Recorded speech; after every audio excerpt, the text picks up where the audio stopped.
ہیں وہ عورتیں ساری زندگی دبلی پتلی رہتی ہیں۔ جو نہار منہ سبزے میں جا کر لمبے لمبے سانس لیتا ہے اس سے انسان کو کبھی دل کی بیماری نہیں ہوتی۔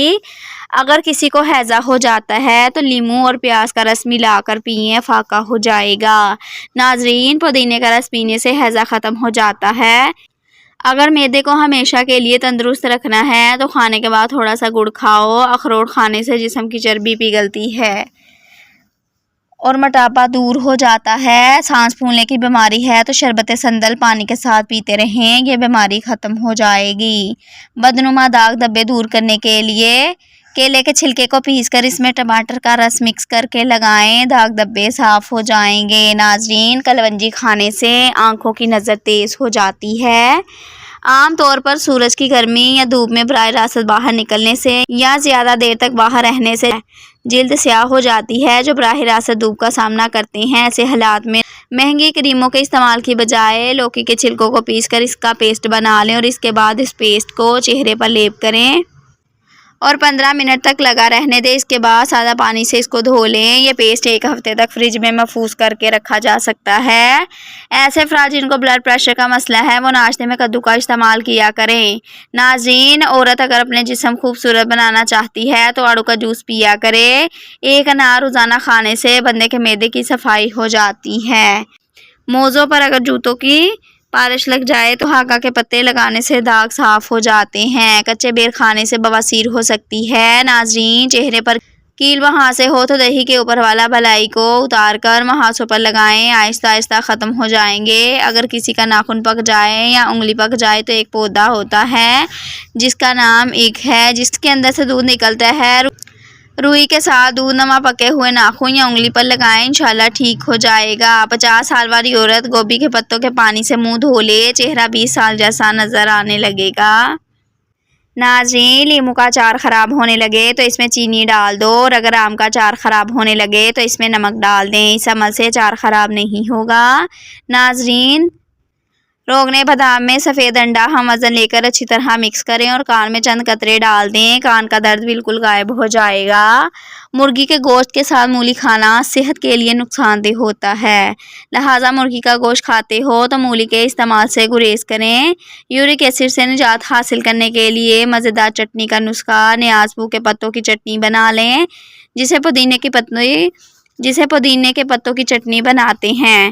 پھر اس میں تھوڑا سا نمک اور تھوڑی سی سرخ سبز مرچ بھی شامل کر لیں اور اس یخنی کو کھانے سے انشاءاللہ یورک ایسڈ، جوڑوں کے درد، جسم کے درد سے آپ کو مکمل نجات مل جائے گی۔ ناظرین، اگر کسی کو شدید کھانسی اور گلے میں درد ہو تو 1 چمچ شہد اور 1 چمچ ادرک کا رس مکس کر کے رات کو سوتے وقت پی لیں۔ پینے کے بعد کلی نہ کریں، ویسے ہی سو جائیں۔ 3 راتیں مسلسل یہ عمل کریں، انشاءاللہ کھانسی اور گلے کی خرابی دور ہو جائے گی۔ ناظرین، چھوٹے سائز کا کچا سبز پیاز 1.5 لیٹر بوتل میں ڈال کر سارا دن اس پانی کو پیتے رہیں، شوگر کا مرض ہمیشہ کے لیے ٹھیک ہو جاتا ہے۔ ناظرین، یا اللہ 100 بار سوتے وقت پڑھنے سے شیاطین کی شرارت، خالق لقوے کی آفتوں سے محفوظ ہو جائیں گے۔ پاؤں کے ٹکنوں اور پنجوں میں درد ہو تو سفید مولی کا باریک پاؤڈر بنا لیں اور 1 چمچ 1 کپ دہی میں ملائیں۔ اس کو 24 گھنٹے نہیں، صرف 1 بار کھائیں۔ یہ ہڈیوں کے درد میں بہت مفید ہے اور کیلشیم کو فوری دور کرتی ہے۔ ناظرین، دانتوں کی پلاہٹ دور کرنے کے لیے 1 چمچ میٹھا سوڈا، نمک اور سہاگا لے کر روزانہ اس سے دانت صاف کریں، آپ کے دانتوں کی پلاہٹ دور ہو جائے گی۔ اگر ہاتھ پاؤں سن ہونے لگیں تو ادرک اور سبزی دھنیے کا رس نکال کر پی لیا کریں، یہ مسئلہ انشاءاللہ ختم ہو جائے گا۔ ناظرین، اگر جلدی حمل ٹھہرانا ہے تو زیتون کے تیل میں پیاز اور انڈا ابال کر کھاؤ، اس سے حمل جلدی ٹھہر جائے گا۔ اگر ہاتھ اور پاؤں سن ہونے لگے تو جان لو کہ آپ کی موت جلد ہونے والی ہے۔ یا غنیوں، ریڑھ کی ہڈی، گھٹنوں، جوڑوں یا جسم میں کہیں بھی درد ہو، چلتے پھرتے اٹھتے بیٹھتے پڑیں، انشاءاللہ درد جاتا رہے گا۔ ناظرین، 3 گھروں میں اللہ کا قہر کبھی بھی نازل ہو سکتا ہے۔ جس گھر میں عورت کی آواز مرد کی آواز سے اونچی ہو جائے اس گھر پر 70,000 فرشتے لعنت بھیجتے ہیں۔ جس گھر میں کسی کا